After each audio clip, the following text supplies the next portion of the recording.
One.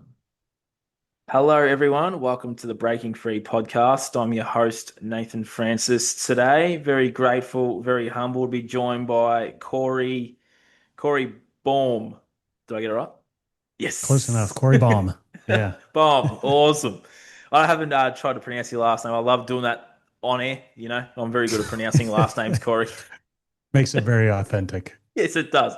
Corey's the Corey's the host of the Evolved Man podcast. He also does the Evolved Man project.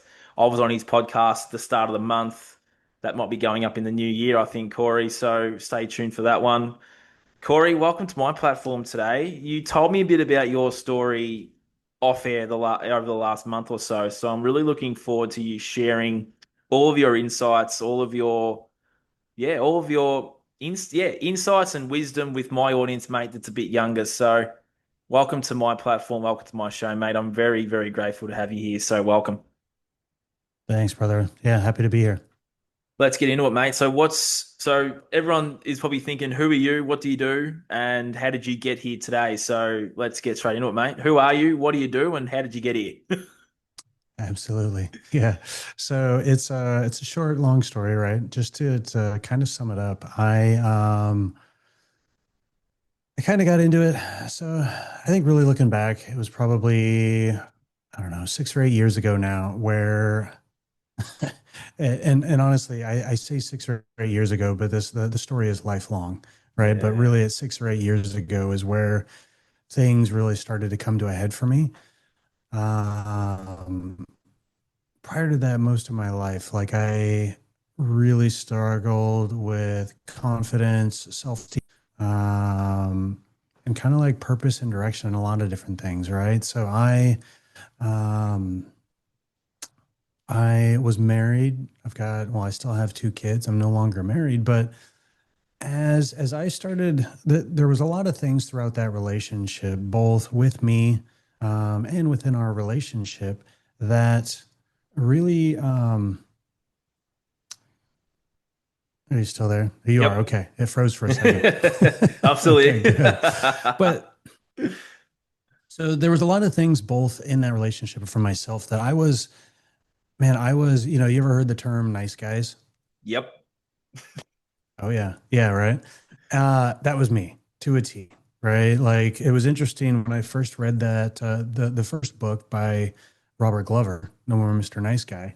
It was like a rude awakening, right? I was like, man, this guy like was been looking through my window at night and he's got my story to a T. And it really the world that I was kind of living in to that extent. And I thought, I thought to a certain extent, I'm not sure thinking back if I thought that I was completely alone.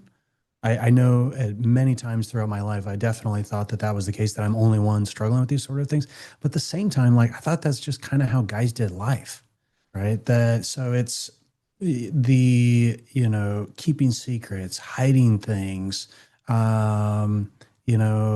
objectifying women, alcohol, like just hiding a lot of shit. And at the end of it, like at the most of it, really hiding who it is that I was, right? And I was scared to have the conversations, scared to just really be who it is that I was. And to a certain extent, I didn't really have any idea who it was that I was. And that throughout my story, I think time and time again is one of the things that's really come to light for me is that I had never really I had never really established integrity and why it was important and why we uphold these sort of things. And it's taken me at the end of my marriage, I was starting to realize for myself that although I was unhappy in the relationship, there was a lot of work that I needed to do personally. And as much as I would like to come on your show and tell you that it was very wholesome and that I knew that, I needed to take this leave of absence, I also left for very selfish reasons at the time. But whether it was nature or nurture or whatever they call it, I left with a sense of knowing that I kind of needed to burn everything to the ground to start over.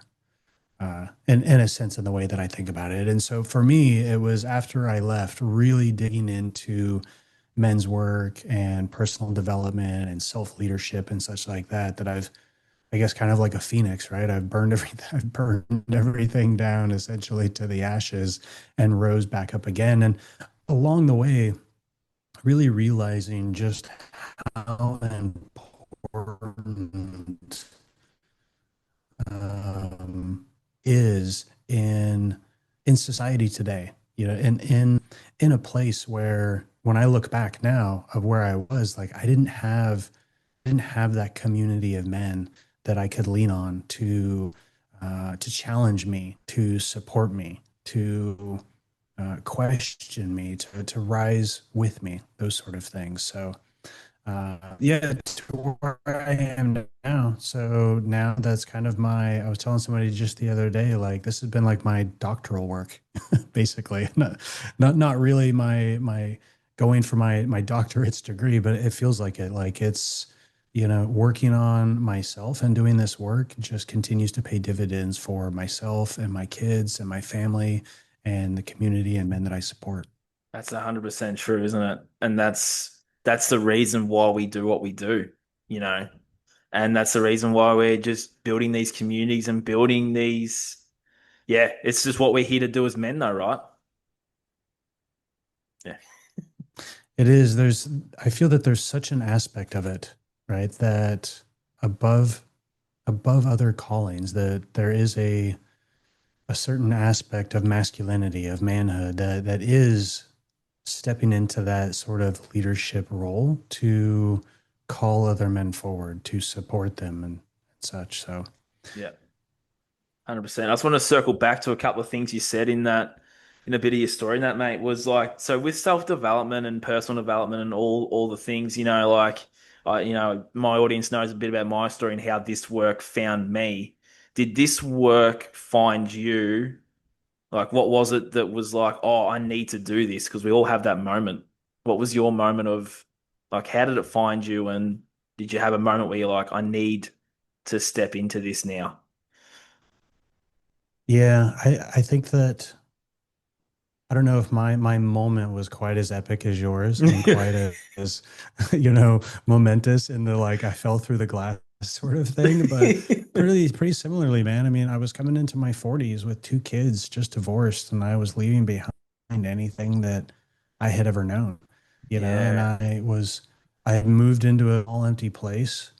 And none of this isn't necessarily like for me, right? But I had moved to a small place by myself. I didn't really have any family or friends that were reaching out and supporting me, and I was really started. One of the things that was kept coming up for me is that regardless of kind of what happened in the past, I got to figure out what I need to do to not repeat this shit.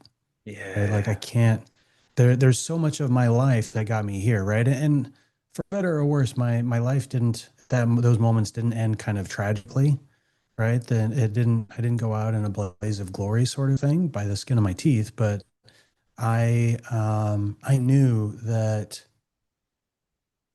what how I'd kind of lived my life up until that point wasn't okay. And that I needed to figure out kind of what the root cause was behind it. And so for me that was that start of it, right? I don't know that it really could have gotten, someone's well, and it did get much lower, right? I think sometimes that as much as we like to think like that's the lowest point, like it wasn't until a year or two later, even after that, so I really started peeling back the layers of the onion before I felt that I'm like, okay, I think I'm at bottom now. I think this is bottom. I sure hope so, but yeah, for me, it was just those moments where I was basically in my apartment alone by myself and starting to come to terms with who I had been up until that point. No, that's awesome. That's so powerful, mate. I just wanted to circle back something else you just said then too, was, in those moments of you're all alone, all the things, did did your like friendship circle, people you surround yourself with, was that all changing as well during that time? Or are your Yeah, friends still the same? entirely. Yeah. Yeah.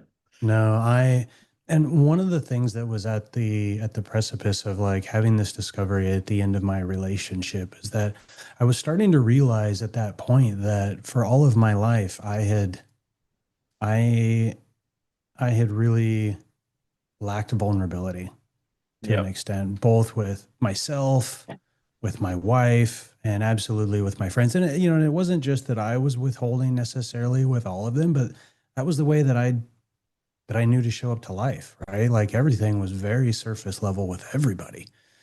And so I was starting to realize at the end of that, and I was starting to challenge, like, man, I've got all of these people that are around me, but I don't have any of them that are, even before I knew it, that are really truly there for me. Like we're never asking the hard questions. The questions Mm. that we know need to be asked, you know. And so one of the things that I share often is at the end of my near the end of my relationship, as I was really questioning my relationship, I came to my best friend at the time, who I'd hiked and climbed tons of mountains with, right? We'd spent countless weekends together in the backcountry doing crazy stuff.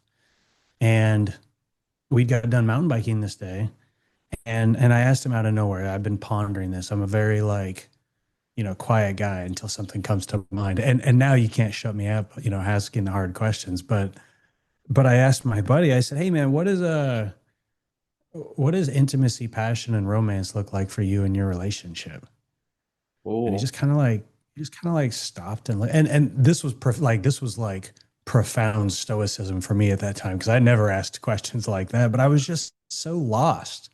Like I'm like, what the fuck, man? Like, what does anybody else do? And that was that yeah. moment for me where I was like, what does your relationship look like? Because mine's shit. I can tell you that, you know? And so I asked him, yeah, hey, what does this look like for you in your relationship? And he kind of just like, I think in the moment, he kind of shrugged it off, you know? And he's like, well, you know, I don't know, like, you know, it just is, you know, right? And so we went on our way for that afternoon, and I didn't really think about it too much again. And it wasn't long after that before he came back to me, and he was like, "Dude, like that question has just been blowing my mind." He's like, "In the last couple of weeks, I went back with my wife, and we've been talking about it, and I've been thinking about it, and I've really been evaluating for myself, like." What does our relationship and passion and intimacy, romance look like for me? And it like blew his mind. It completely shook up his world, right? And at the Wow. time, he was like, things have been amazing actually, because I have started having these conversations. But he came back to me, and what was really profound, it was like, he's like, dude, it's crazy. We've been friends for like 9 or 10 years. And we've never asked this conversation. Our Wow. families are at each other's house every week having dinner, right? Our kids are growing up together, and we've never asked, like, hey, man, how do you do life? Like, what's going on for you? You Oh, know, man. and unfortunately, even that was one of the friendships that didn't survive my divorce. But kind of since that day and moving forward, like it's just been a different way of doing life for me, right? Of really trying to understand and get to know truly the people that I surround myself with, right? And to offer to them, you know, at times when it's appropriate, a bit about who I am and not withholding that and sharing it more often. So I love that. That's really, yeah. Because, with this journey, people and places and stuff fall away, and it may be very hard in in those moments. But as you said, when you birth the new version of you, and you're sort of rising out of the ashes, when you burn it all to the ground, people and places and things end up finding you, and you end up like walking a similar path in the end. And that's the most beautiful part about this journey, isn't it? it is, man. I mean, Yeah. it's completely crazy to look back to think where I was in the beginning of this or the person that I was. And it's also reaffirming to be in similar situations now and see myself making different decisions, right? It's very inspiring. Yes. 100%. You also said about, you know that you needed to be more vulnerable and you weren't being vulnerable. how did you become more vulnerable? Like, how did you just start opening up? Because a lot of men out there, as I said in the podcast with you, they don't open up about this stuff. So, for you, how did you, or how were you able to open up and be more vulnerable? Yeah, with yourself and others. Yeah.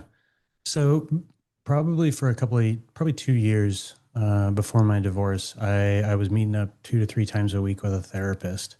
And I think that that cracked the seal on things. Yeah. But it wasn't really until after I divorced when I joined a men's group.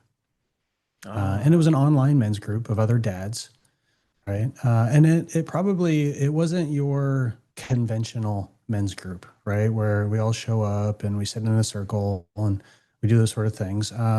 It was different just in the sense that it was more about community than it wasn't like there was somebody was a leader and they were specially trained in trauma or support or anything like that. It was just guys, right? And when I started showing up to that and hearing and listening to what other guys were struggling with and navigating and dealing and going on in their lives, I was like, fuck, man, like these are all dealing with the same shit. Like I'm no different. I'm no special snowflake, that this is all. And so it's kind of interesting looking back, like, man, once I opened up, like, I feel like you just couldn't shut me up.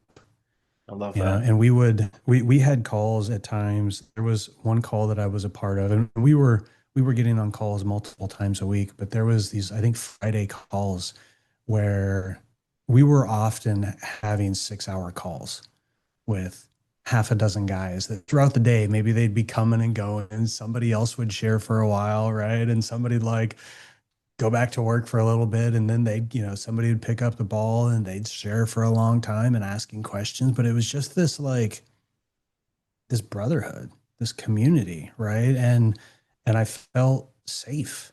I felt like the shit that I was going to share, although I was ashamed of it, like to a certain extent, they had experienced similar. And it's not even, I guess, them experiencing similar things, because Nathan, man, like there's definitely shit that I shared that nobody else in there um could say, oh yeah, I've done that as well. But they held that space for me, right? That container. It wasn't a thing of shame, right? So it was, yeah, That's the most important thing is holding that space and then creating that space that you feel safe in. Because then as men, we can then do that for others as well. And that's the ripple effect, because look what you've started now from that. totally, man. And Yeah. time and time again throughout that work. So with that men's group, I kind of went through the ranks per se, right? And ended up leading calls myself and other things. But that was something that still to this day comes up over and over again, of just how much by us going first, by us being the first ones. And that's what it was for me, right? I didn't jump in there my first day and was unloading on everybody. It was somebody else that stood up, right? That was like, fuck, man, like I'm not doing good.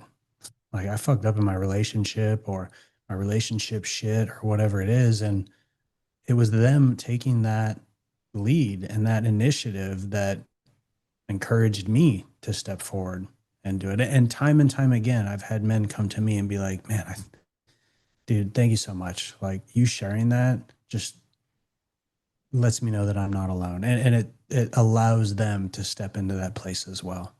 I love that. Because the more we do it, yeah, I can just totally resonate with that. Jumping in first and being that one that goes, right, well, I'll share mine for you to share yours. And that's a very powerful message for any young man listening too, I feel. Yeah. Yeah, absolutely. I mean, it's crazy to think that it wasn't until I was probably 35 at the time before I mean, man, I was living with a lifetime of secrets, right? That I was carrying, and sometimes I describe it as a bag full of boulders, right? That I'm just carrying that around, piling that shit in there everywhere I went, and it doesn't have to be like dead bodies, right? But it's just things that I'm not stoked about, Mm, things that like I wished I'd have done a little bit differently, and mm, whatever it might be. But we carry that around, we do. uh, and at times we carry that around like a badge of honor, right? And Yeah. so having a place where you can having a place where you can like pull out those boulders and stuff and like kind of do a little show and tell, right? Hmm. And kind of leave them there, really. Yeah.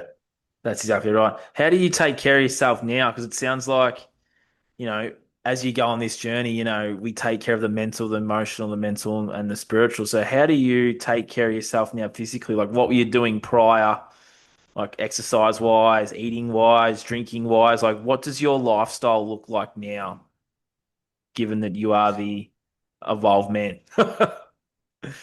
Well, although it says evolved man, like part of that evolution in the process, I don't know that evolution really ever ends. It's I always agree. perpetual and continual. So Yep. it's not that I've arrived. It's not that I've got it all figured out by any means, but it's definitely on a completely different journey than it was before. I mean, for most of my life, I've always been pretty active.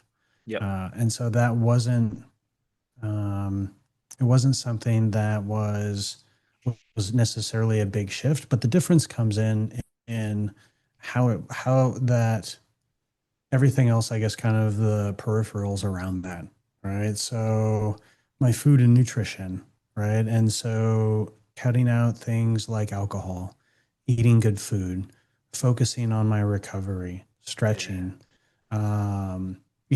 Something that's been really big and important to me in the last 4 and 5 years is more focus on meditation Yeah. and breathing and really, I mean, it's interesting now, like to be completely honest, and I notice this even every day still, just how much of an impact things like porn, Yep. for instance, had on me and my nervous system and to where I'm at today. So, there was times before where, you know, I could sit and watch porn for 8 hours a day, Mm. right?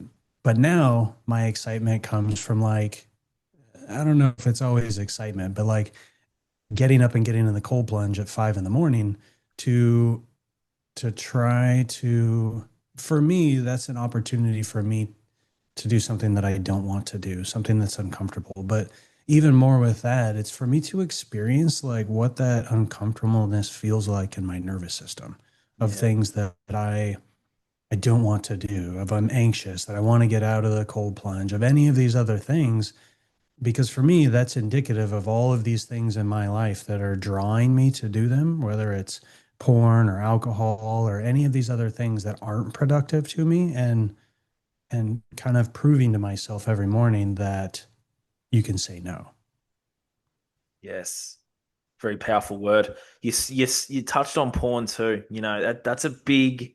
We touched on it in the podcast I did with you too. It's a very big. Well, it's actually not a. It is a big problem, but it's also something that a lot of men don't talk about because it's something that we do behind closed doors. Like I barely spoke about my porn use with anyone until I started this platform. I was like, fuck, this was actually pretty bad the way I was doing Yeah. it.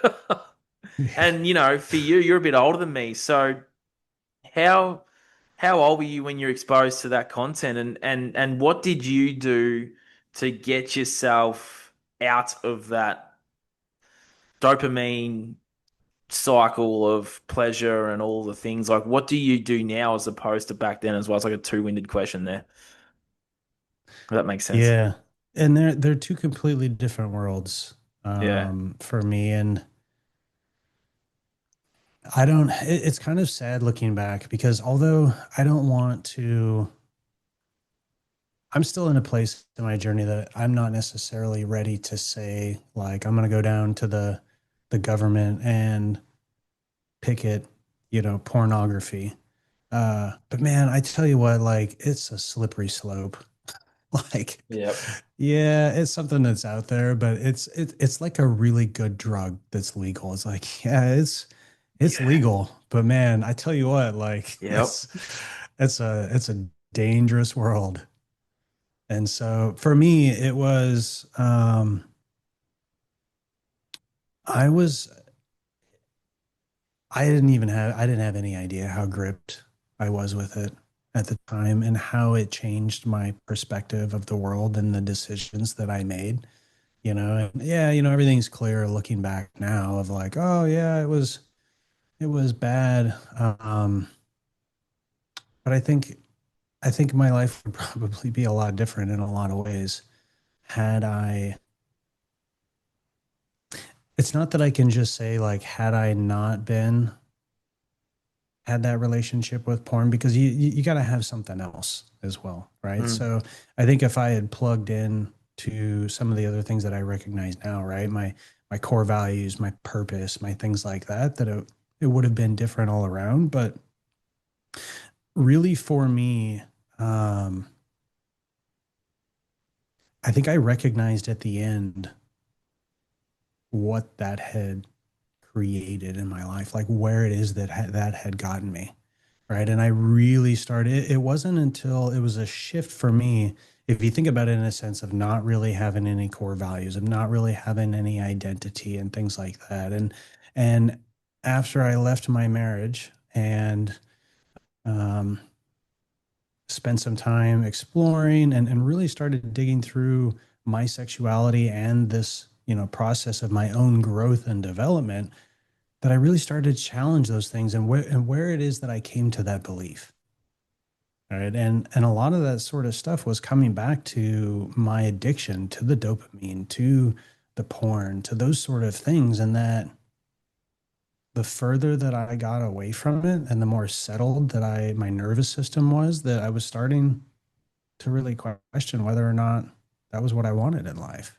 Yeah. Right. That I would have made those same sort of decisions. And I feel it even now every day of the difference in the way my nervous system sits versus then. And then I was completely unplugged. Like I had no, I could be running at a 12 every day and I wouldn't have known, whereas now, like I feel like I notice pretty um, subtle shifts in anything. It's like a disturbance in the force, right? And so it's two different worlds. But for me, um,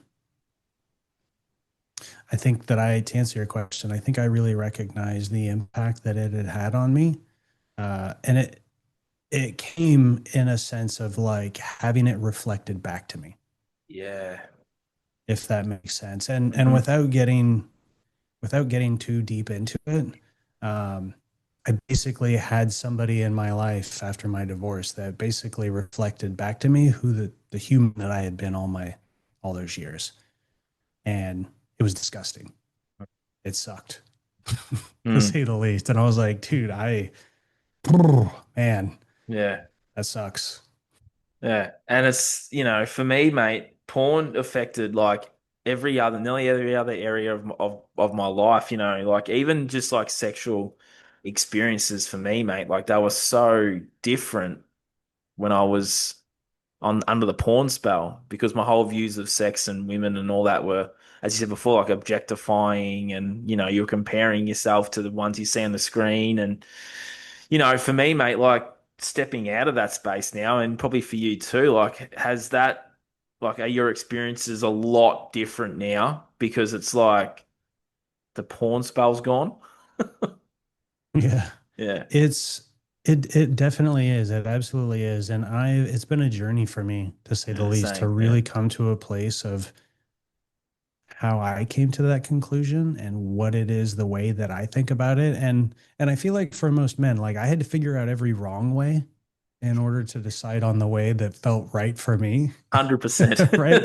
It's not as easy as someone being like, "Oh, this is the right way to do it." I'm like, "Uh-huh. Yeah, cool, bro. I'm gonna go test all of those ones that you told me I shouldn't do." And for me, that's kind of what I'm coming back to. I'm really surprised that I'm I'm kind of ending up where it is that I'm at. Now, I will say that I am throughout this journey that I am probably generally considerably more open about my sexuality and talking about sex and having those conversations with just anybody now Same. than most people. And it kind of makes people uncomfortable Yeah, sometimes, it does, doesn't but it? Yeah, but it goes back to me of like everybody's thinking about this stuff anyways, and kind of being the one to go first. I mean, I'm not trying to make people uncomfortable, but um, again, like these are conversations that is part of life, and these are conversations that aren't being had, and that's not me like trying to dig into two people's personal life, but if nothing else, I don't shy away from Mm. my experiences, Yeah. and things like that. So Yeah, I agree. These are important topics to talk about. And, for a long time we haven't spoken about them. It's the same as where I'm leading to the next question too. Like I found that there's this real sort of mental psychological program that stemmed back generations of, crying's weak, not asking for help's weak, not showing emotions a sign of weakness. Like this is where I'm going. How were you able to break those spells, mental programming spells, to then be like, you know what? I'm going to put my hand up and say, I need some fucking help. Like, did yeah, you put a hand out and say, look, to someone, something, whatever that was? Like, what was that moment like for you? Where you're like, you know what? I need some fucking help. yeah, yeah. No, I'd drinking from the same juice. I mean, one of the famous sayings I remember from my old man is, "I'll give you something to cry about." Yeah. And so at a young age, man, like I learned that there was a negative result to me crying and having emotions. And I don't know if that single instance, right, is not one instance, but that phrase is what framed everything. But it was that idea, right? And it's even till today of what we see in social media and how a lot of things is portrayed. And I think what I realized is that I'd followed that framework Mm, for a long time, and it wasn't proving to be successful for me, and that experience that I mentioned a minute ago about having that part of me reflected back of who it is that I was really, really polarizing.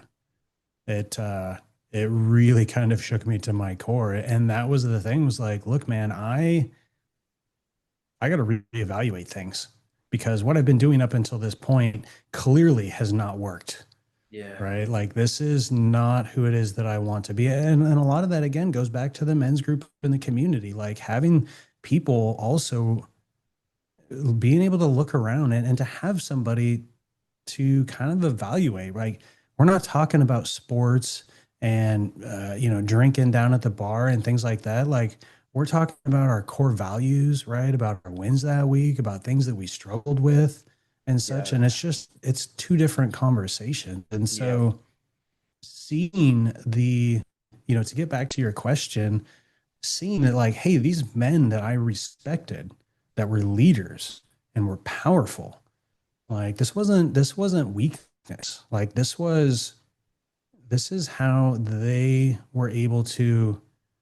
I think that weakness, that holding on to these things and not sharing them is the vulnerability and the weakness 100%. of, I mean, we're only, it's, if we were to go into war sort of thing, or if that's something that's holding me back and my family back as a leader, then I need to stop and address that.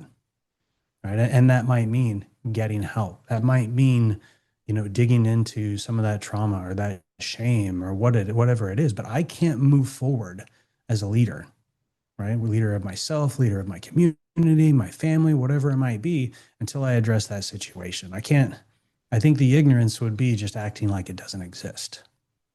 Mm, so true. Yeah, you've stumped me with that one. That's so true. Uh there's so much to unpack in that too, isn't there? Yeah. But that's That's, that's the beauty of it though, when you sort of walk that path and as you said, you can't ignore these things anymore. So true. yeah. Yeah. You can't unsee it. No. Right. You start to create that space and you start to see these patterns, and you know You know why you're doing that, you Hmm. know? Like you can't trick yourself anymore. Nah. And it's still a game. It doesn't mean that like the switch flips and it's like, all right, I quit doing that. No, man, I still wake up every day and am challenged at times, right? By falling into some of these same patterns. But that's part of the pursuit. That's part of the journey. Yeah, 100%. If there's a young, like a lot of young men listen to this one, mate. So if there's a young man out there that has gone through or is going through something similar to you, mate, might be a bit of relationship trouble and all the things, like what would be your advice to that young man or even man listening to this, mate, that is going through something now? Like what would be your advice for them to sort of take their first step? I think taking the first step would be to find a mentor or find a guide or a leader or somebody that you trust that you can start to trust and start to learn from, right? And maybe just start showing up be kind of the idea. I think whatever that first breadcrumb is so important. And I think from there that it's there's a part of it that's almost ingrained in us, right? That we want to be successful. We want to be leaders. We want to be strong, right? But we need other men to kind of to grow together, right? This isn't like, oh, somebody's picking up my crap, right? Or they're helping me do this. Like we're all in this together, man. Yep, 100%. And it's about, surrounding yourself with men who are, leading, building, and creating and are on the same journey. Because as we said before, you are who you surround yourself with. So if you're surrounding yourself with people that are doing the things that we both used to do, then you'll probably, you'll end up staying where you are and nothing will change. So you need to be the one that has to action some change for them to, you know what I mean? Because Yeah. we just have a lot of men, doing the same sort of thing every day, and they're wondering why they're feeling a certain way. You sort of know where I'm going. Like they're doing the same job, same routine, coming home, going to bed, doing all these things, and I think a lot of men out there are yearning for something more, are yearning for some brotherhood, some actual brotherhood. We see the brotherhood on the TV and the movies, and that's not brotherhood because they're fucking around. We didn't come here to fuck around, did we? Yeah. I love that, man. Yeah. I say often, I think a lot of this from the perspective that I look at it is really goes back to people spending time to really get intimate with who it is that they want to be and Yes. really get to know that person. And even for myself, I think so much of us are operating every day in life without any idea of who we really want to be. Right? We know what we want to have. We know we want to have like the hot chicks, the boats, the cars, the money, the houses, all that sort of stuff, right? And we think that we're going to be able to, like, once I have those things, those cool things, then I'll be, I'll do the sort of things, and as a result of that, I'll be that cool guy. But really, it starts from identifying who it is that you want to be, like, and why it is that that's important to you. Like, why is that something that matters to you? And maybe that's part of the exploration is figuring out why does this shit matter? What does matter to me? Yeah. But identifying who it is that you want to be and then doing those things. And part of doing that is surrounding yourself with the other people that are doing those same sort of things as well, right? So, hey, I want to be a guy that is healthy, right? That takes his health and fitness and nutrition seriously. Okay, that's who I want to be. So, as a result, I'm going to start making these changes in my life. And a part of that is surrounding myself with other people that are on that same journey as well. And as a result of that, I end up having the things that I want. I end up getting as a result of deciding who I wanted to be and doing those things that that person does. Then I've got six pack abs or whatever it might be, right? Like a lower resting heart rate. as a result, but that's a byproduct of deciding who it is that you want to be. Exactly. Exactly. And you put it in such a way, it sounds so easy because it can be. Well, that's the journey, right? It's Yeah. really easy to just say, be, do, have, right? Who do you want to Hmm. be? Do those things, and then you'll have what it is that you want to. But the real work, right? And that's where we really start to the communities and the support and things like that is navigating what comes up on that journey, right? Because yeah, you can decide who you want to be and you can start doing those things, and then you start finding that there's a lot of self-esteem and self-worth issues and confidence and things like that. Yes. But those are all that's all expected. It's what you do in those moments, right? And how you reach for support that you'll get through it. 100%. Mate, what else have I got for you? I had another couple of questions too here that I've written down here. So, after all that, what do you see? No, what do you see? What am I trying to ask you? Love the authenticity of this podcast. I'm actually trying to ask you a question. I have no idea what I'm trying to ask you. I was just going to ask you, mate, if there's anything else that you would like to share with my audience that's on your heart or that's on your mind. Yeah, I think it's just taking that first step, whatever it might be. We've talked about a lot of different things today, Mm, but something that comes back for me time and time again is um, there's a few different things. Is being curious, right? As we talked about who it is that you want to be, like really, really explore that for yourself, right? What are your core values? What do you believe in, and why is it that way? And one of the most important things along that is what is your relationship with yourself? Right? How do you talk to yourself? Yeah, what does that relationship look like? Because I think as we start to, even before this, and we start to do it, that there's a lot of negative self-talk that um, that comes up along the way that can really inhibit us from growing. yeah, because you hear a lot of people out there in society, they'll say, they hate something about themselves or you hear it a lot and it's like people don't quite understand how powerful those words are that they're saying to themselves. It's like almost that they're just taking a couple of knives and just stabbing themselves, or they're just bloody punching themselves because those words has a negative effect on the way that you are. And that self-talk's a real big one. So I'm really grateful that you just brought that up because that's another thing too, is that we really do beat down on ourselves, especially as men too.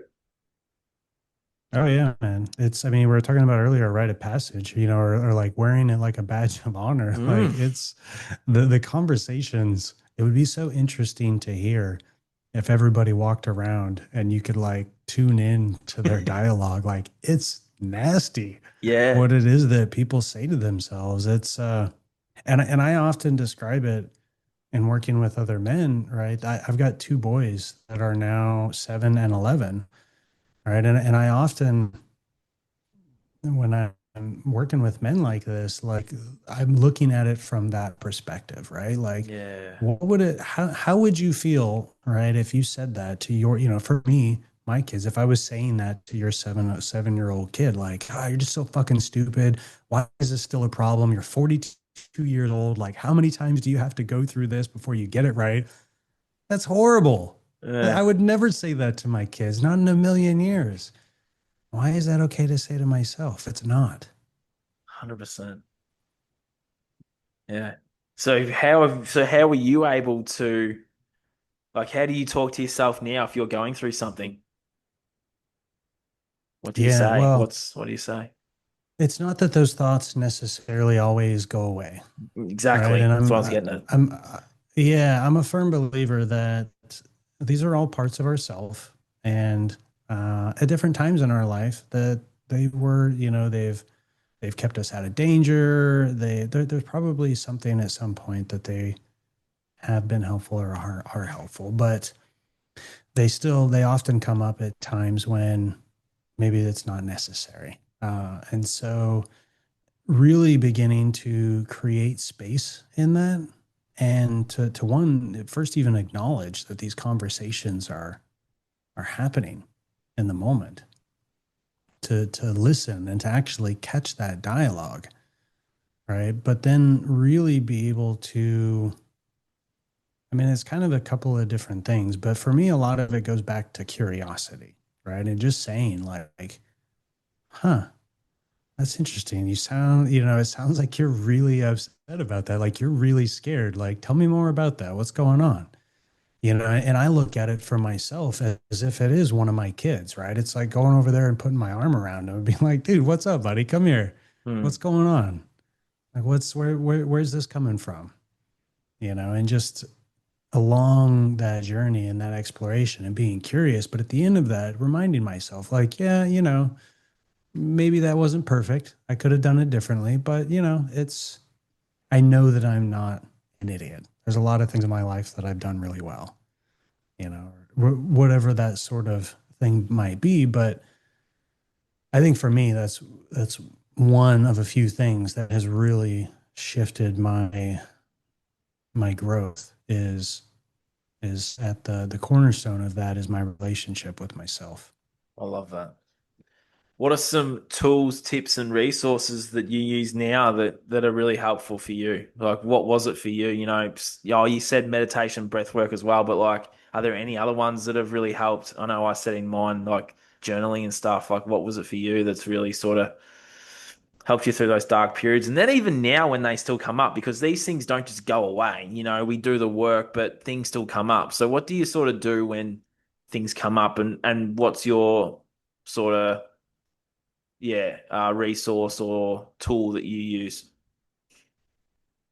Yeah. So as much as, if I'm being honest, as much as I want to be a journaler and I try my heart out, um, it's not something that I can say that I'm uh, an active journaler. I try, man. I really do. And it just hasn't caught on yet, but that's a part of my journey. Yeah. Um, but if going back to our relationship with ourself, right? And for me, a lot of it has been around creating that space in more moments in the day.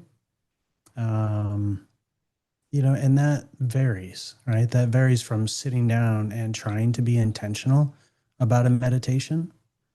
But that also might be listening to the wind blow through the trees as I'm walking, right? And Yes. for me, this has really allowed me to create more space between every moment throughout the day. And that allows me to catch and like acknowledge and recognize I love that. the voices that are going on in my head, the actions that I'm taking, the things that I'm doing, right? And it creates just enough of a break for me to have an opportunity to maybe interject something in there. And so it's been that process of really trying to be intentional about slowing things down, so that I have an opportunity to plug in some of these sort of things. And it's been pretty the change has been pretty considerable for me, and it still to this day is like it's a journey, because Mm. tomorrow I'll be wound for sound and bouncing off the walls and I won't catch anything, but and so but just finding more things, right, that Mm. I'll catch myself like wanting to jump down and yell at the kids, and it'll be that split second that I'm like, oh, okay, let's just take a second here, and so yeah. Super important taking that second, mate. I really appreciate everything that you've shared today and the depth that you've gone and, the advice and wisdom. I knew you would share some good stuff and you've delivered. So, where can people find you, mate, if someone was out there wanting to get in touch with you or wanted to find out more about what you do, all the things? So, yeah, where can people best find you and your work and your voice, mate? Because it's awesome. Yeah, brother, appreciate it. So the website is really the best place for everything. That's evolvedmenproject.com. And there you'll find we got two great resources. We've got the Circle, which is a free community of men. You can access it either online or on the app. That you don't need anything, no contracts, no money required. You can sign in and connect with other men. And then there's also the Brotherhood. So Love yeah, that. everything really revolves around the website. So Yeah, jump on there. They'll be in the show notes as well for people. We'll put that in the show notes so people can jump on there and take a look, mate. Corey, I really appreciate you and your time today, mate. You know, you're all the way in the States right now. It's probably like dinner time, I would assume. coming up, yeah, it's 4:45. Yeah, Yeah. Mate, really do appreciate it. Have to circle back and do this again, I reckon. Collaborate again because we can just pick apart some different topics of what's affecting our men at the time. I reckon we have a lot to talk about. So I appreciate it. I'd love to, man. Look forward to it. Righto, I'll talk to everyone again soon. Thank you for listening and watching wherever in the world you are. Thank you to some of Corey's audience. I'm sure he would have shared this around. So thank you very much for everyone listening and watching, and I'll speak to you all again soon. Cheers.